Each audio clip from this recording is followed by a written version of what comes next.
आज भगवान के वियोग के बिना, आज अयोध्या वासी भगवान के वियोग के बिना एक क्षण भी नहीं रह पा रहे हैं। अगर आपके बगल में कोई बहुत वरिष्ठ व्यक्ति आ जाए तो आप एक बार सोचोगे कि रात्रि में आए हैं, चलो सुबह मिलेंगे। लेकिन आज अयोध्या के नगर नर निवासी रात्रि में ही भाग चले महाराज के दर्शन करने के लिए। महाराज दशरथ सोच रहे हैं कि भगवान श्री राम, मेरा पुत्र राम किस वन में होगा, किस नगर में होगा, कहाँ होगा, ठंडी बरसात गर्मी कैसे सहन करता होगा।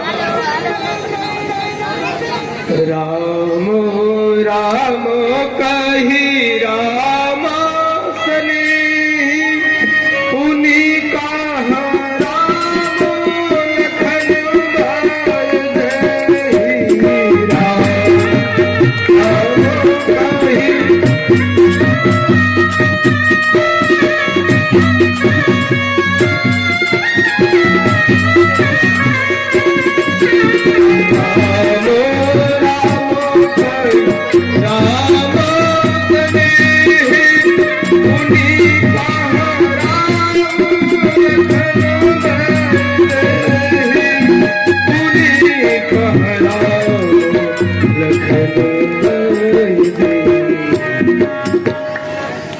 राम राम कह करके मेरा स्नेह ही, मेरा प्रेम, जिससे मैं प्रेम करता हूँ, मेरा राम कहाँ। सुमंत जी महाराज पहुंचे। क्या हुआ सुमंत जी, क्या मेरा राम आया, क्या जानकी आई, लक्ष्मण आए? सुमंत जी महाराज निःशब्द रह गए, कुछ कह ही नहीं पाए। और महाराज समझ गए कि अब राम लक्ष्मण सीता तीन में से कोई भी नहीं आया। क्या हुआ महाराज? सुमंत जी महाराज ने कहा, प्रभु क्षमा करें, राम जी नहीं लौटे हैं। हुआ क्या? बोले, गंगा जी के किनारे केवट की नौका पर भगवान श्री रामचंद्र जी जानकी और लक्ष्मण के सहित चढ़े। मैं निष्ठुर वहीं खड़ा देखता रहा और केवट ने नौका को ढील दिया और धीरे धीरे नौका मेरे नेत्रों से ओझल हो गई, मुझे दिखी नहीं। और फिर कहाँ गए मुझे कोई पता नहीं प्रभु, मुझे कुछ पता नहीं है कि भगवान कहाँ चले गए हैं। अब महाराज दशरथ जी व्याकुल हो गए। कौशल्या जी ने देखा कि महाराज सूर्य कुल के सूरज, रघुकुल के पालक, रघुकुल के जहाज आज बिल्कुल शिथिल होते जा रहे हैं। कौशल्या का हाथ पकड़कर महाराज दशरथ ने कहा, कौशल्य आज मुझे वह श्राप याद आ रहा है। श्रवण कुमार के माता पिता का श्राप याद करके महाराज दशरथ व्याकुल हो गए।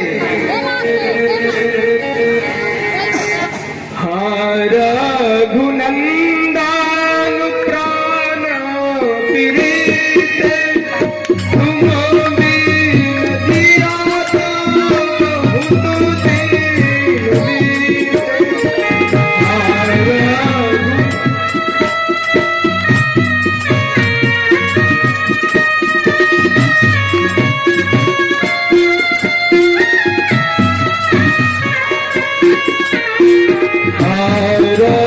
रघुनंदन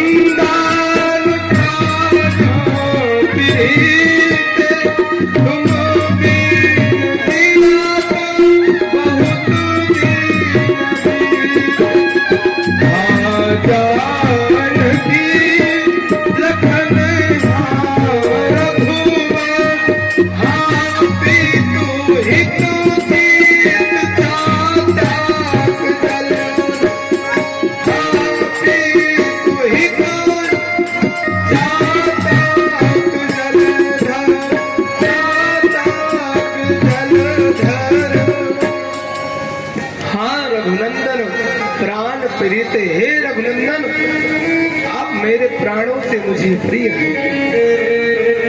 तुम्हारे वियोग में मुझसे अब जिया नहीं जा रहा है। महाराज दशरथ ने अपने आप को नहीं संभाल पाए और राम जी को वनवास गए आज 6 दिन हुए, महाराज ने अपने शरीर को त्याग दिए। राम राम कही राम कही, राम राम कही राम, तन परिहरि रघुवर विरहा, राम गयो सुरधाम, राम गयो सुरधाम। राम राम राम राम राम 6 बार महाराज दशरथ ने राम राम कही, राम कही, राम राम कही। मानो प्रतिदिन एक बार राम का नाम लेकर के महाराज दशरथ अपने शरीर को ऐसे छोड़े, तिनके के समान अपने प्राण को समझ करके महाराज दशरथ अपने शरीर को त्याग दिए। अगर दुनिया में सबसे बहुमूल्य वस्तु है तो वह है अपना प्राण। अपने प्राण से भी ज्यादा प्रिय किसी को कुछ नहीं है। एक बार पूरा धन दौलत चला जाए उसको व्यक्ति स्वीकार कर लेगा, लेकिन प्राण चला जाए उसको स्वीकार नहीं करता। उसको स्वीकार करना पड़ेगा, उसको स्वीकार करना पड़ता है, लेकिन व्यक्ति करेगा नहीं। एक राजा को बहुत जोर से प्यास लगी थी। वे राजा जंगल जंगल भटक रहे थे कि कहीं पानी मिल जाए। राजस्थान की भूमि कहीं पर पानी है नहीं। एक आश्रम दिखा। राजा उस आश्रम में पहुंचे। एक संत भगवान वहां बैठे थे और संत भगवान से कहा, महाराज एक लोटा जल दे दे तो हम अपनी प्यास को बुझा ले, हम आपको इतना दे देंगे। राजा अहंकार के स्वरूप में आ गया कि इतना धन देंगे, धन से जल मांग रहा है। तब महात्मा ने कहा, क्या तुम्हारा धन इतना है जितना जल है? बोले महाराज आप जल हमें दे दे, हम आपको आधा राज्य दे देंगे। महात्मा ने कहा, अगर हम ना दे जल तो? बोले महाराज आपको हम अपना पूरा राज्य दे देंगे, आप हमें एक लोटा जल पिलाएं। अब सोचिए, एक लोटा जल और ये धन कोष कितना है। सबसे प्रिय व्यक्ति को क्या है? बोले प्राण। लेकिन वह प्राण भी दो व्यक्ति को नहीं प्रिय लगा। एक माता कुंती को और दूसरा श्री दशरथ जी महाराज को। जब अर्जुन ने कहा कि भगवान श्री कृष्ण अपने परम धाम को चले गए हैं, तो माता कुंती भी अपने प्राण को तिनके के समान मान करके त्याग दी। और आज महाराज दशरथ भी अपने प्राण को तिनके के समान मान करके त्याग दिए।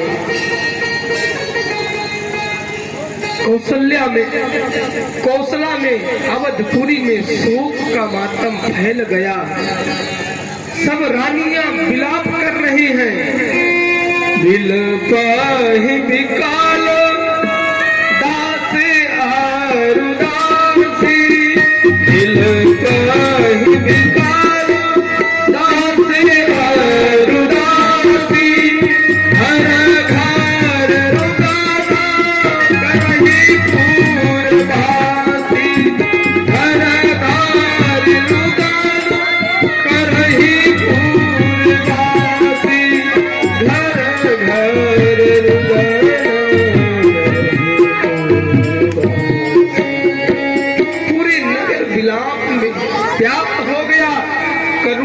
की शोक की नदी बह चली महाराज अयोध्या में। महारानी कौशल्या, सुमित्रा सब बेहाल है, कौन समझाए, क्योंकि अब तो अयोध्या में इस समय कोई वरिष्ठ व्यक्ति है ही नहीं।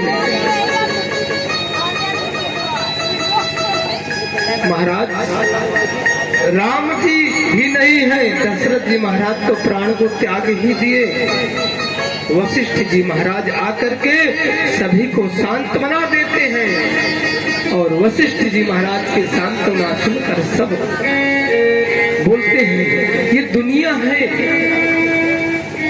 अरे रानी, ये दुनिया है, यहाँ जो भी व्यक्ति आया है हर व्यक्ति को या मोह रूपी शरीर को त्यागना ही पड़ेगा। ये कुटिया जो हमें मिली है ये किराए पर ही मिली है। काया कुटिया निराली जमाने भर। ये काया की कुटिया हमें मिली तो अच्छी है, लेकिन इस कुटिया का हमें कर्ज चुकाना पड़ता है महाराज।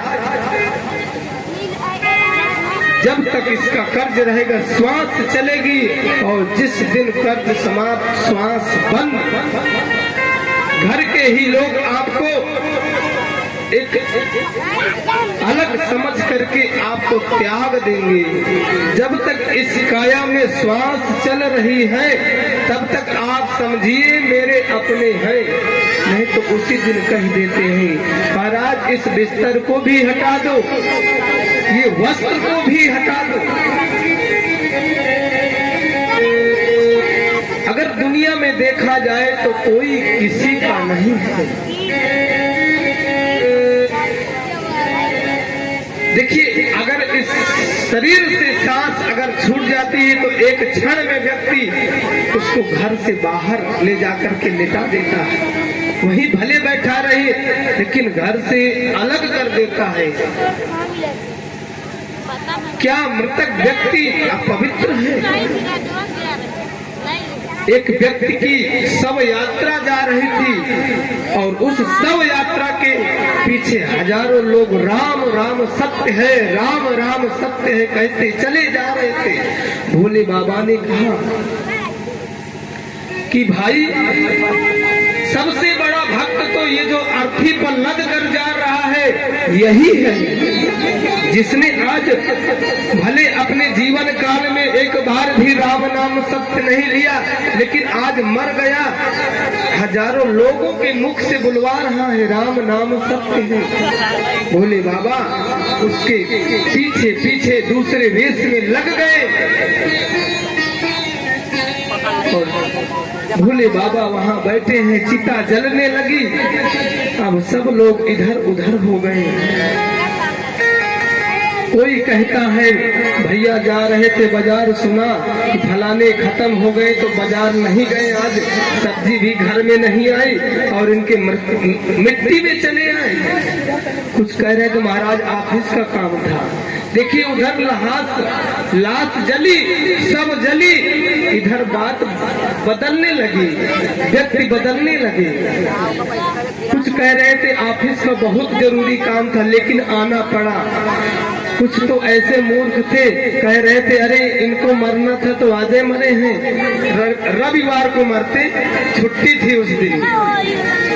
तो कुछ लोग ऐसे भी हैं। भोले बाबा ने कहा बताओ, अभी तक यही सब लोग राम राम सत्य है कह रहे थे, लेकिन व्यक्ति का पार्थिव शरीर जला और ये सब बदल गए। इसलिए भोले बाबा कह रहे हैं कि ये तो सब मतलब के साथी हैं भाई। अगर कोई मतलब का है वह अपना परब्रह्म परमेश्वर, वह है अपने यज्ञ नारायण भगवान, जिनकी परिक्रमा करके हम अपने जीवन में एक नई ऊर्जा प्राप्त कर सकते हैं। विद्यार्थी को विद्या की इच्छा है तो यज्ञ नारायण भगवान में आहुति प्रदान करे, परिक्रमा लगाए। पुत्रवती स्त्री को पुत्र अगर चाहिए तो वह 108 परिक्रमा लगाए। धन के व्यक्ति को धन की इच्छा हो तो वह भी आए। ये तो भगवान का दरबार है, यहाँ तो रत्नों का भंडार है। भोले बाबा उस शरीर जलने के बाद